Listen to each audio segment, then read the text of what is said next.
Nadie está preparado para establecer un sistema democrático, ni mucho menos una economía libre de mercado. ¿Qué delito hay que nosotros podamos establecer un sistema, unos estudios para colocarlo en manos de aquellos que vayan a asumir el gobierno en Cuba? Además, señores, todos los cubanos tenemos derecho a soñar con la república que queremos.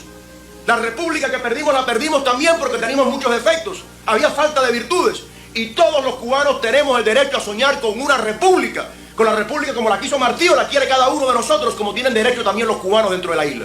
Y estamos tratando de echar las bases para una república que no dure 20, 25, 30, 40 años con otro exilio político, con otro presidio político, con la corrupción, con las bombas, con los muertos. Señores, tenemos que echar las bases para una república permanente, perdurable, grande, que dure cientos de años, donde los cubanos podamos vivir sin odios y podamos vivir en prosperidad. Y para aquellos que dicen que los exiliados cubanos pueden soñar con futuras anexiones o convertir a Cuba en otro estado de los Estados Unidos o convertirlos en una colonia, señores, yo les voy a dar una respuesta. Miren, el problema de Cuba no solamente va a ser de la transición del totalitarismo a la democracia. No va a ser solamente un sistema político que garantice el derecho a la vida, el derecho a la propiedad privada y el derecho a la celebración de contratos libremente entre partes contractuales. El problema de Cuba es un problema de reconstrucción económica y de restañar las heridas de carácter moral y espiritual del pueblo cubano. Y lo peor que le pudiera suceder a la nación cubana es tener que depender de la ayuda de cualquier potencia, incluyendo los Estados Unidos, para su recuperación económica. Nosotros nos dimos a la tarea de hacer un inventario. ¿Cuánto estarían dispuestos a invertir las compañías multinacionales, los 500 Fortune, en Cuba y bajo qué condiciones?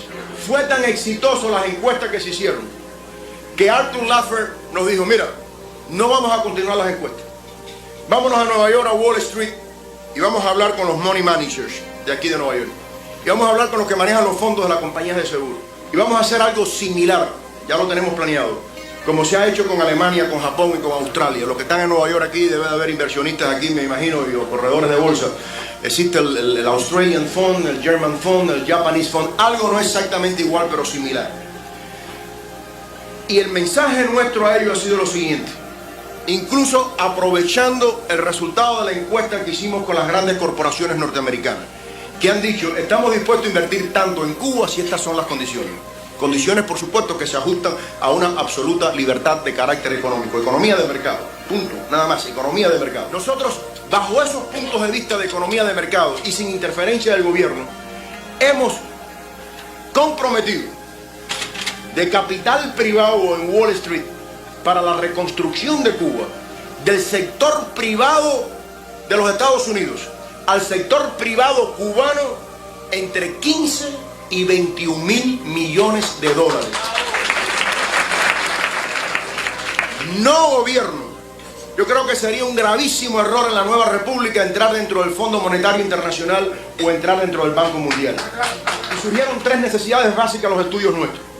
Petróleo, inmediato, porque el buque soviético cargado de petróleo va a virar en medio del Atlántico y va a regresar a la Unión Soviética, a Bakú. Comida y fertilizantes, porque junto con la zafra, Cuba debe de entrar inmediatamente en el mercado de los vegetales de invierno en este país, que es una industria de 16 mil millones de dólares. Yo quiero decirle a ustedes lo siguiente.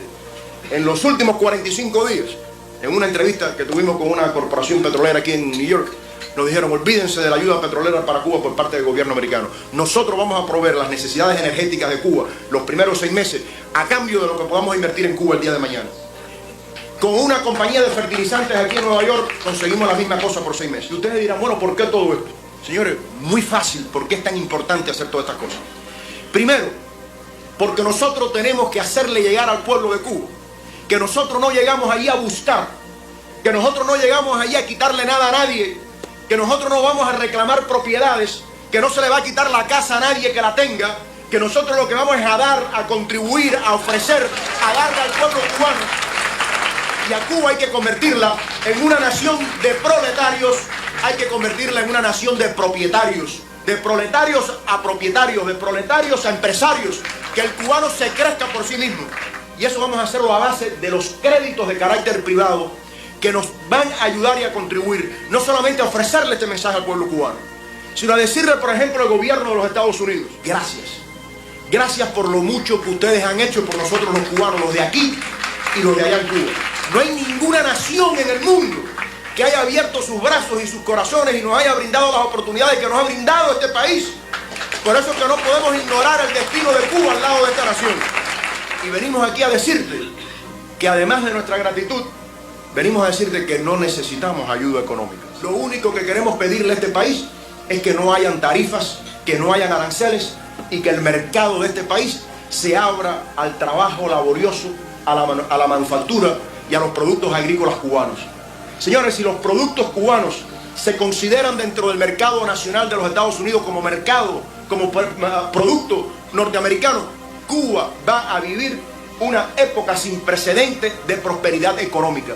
Cuba necesita 8.000 millones de dólares el primer año para darle un plato de comida, un par de zapatos, ropa y educación a cada cubano. Y nosotros podemos levantar en los 2 primeros años entre 27 y 36 mil millones de dólares para la reconstrucción económica del país sin un solo centavo norteamericano. Y tenemos que hablar de esa reconstrucción cubana y de esas posibilidades, no solamente para garantizarle la prosperidad al pueblo cubano, que es la única manera de alcanzar la paz. No puede haber paz sin justicia y sin progreso. Si no hay justicia y no hay participación y posibilidad para el cubano, para que pueda afianzar su propia identidad y pueda comer tranquilamente, no va a haber tranquilidad y no va a haber un sistema que podamos disfrutar plenamente y por muchos años en Cuba.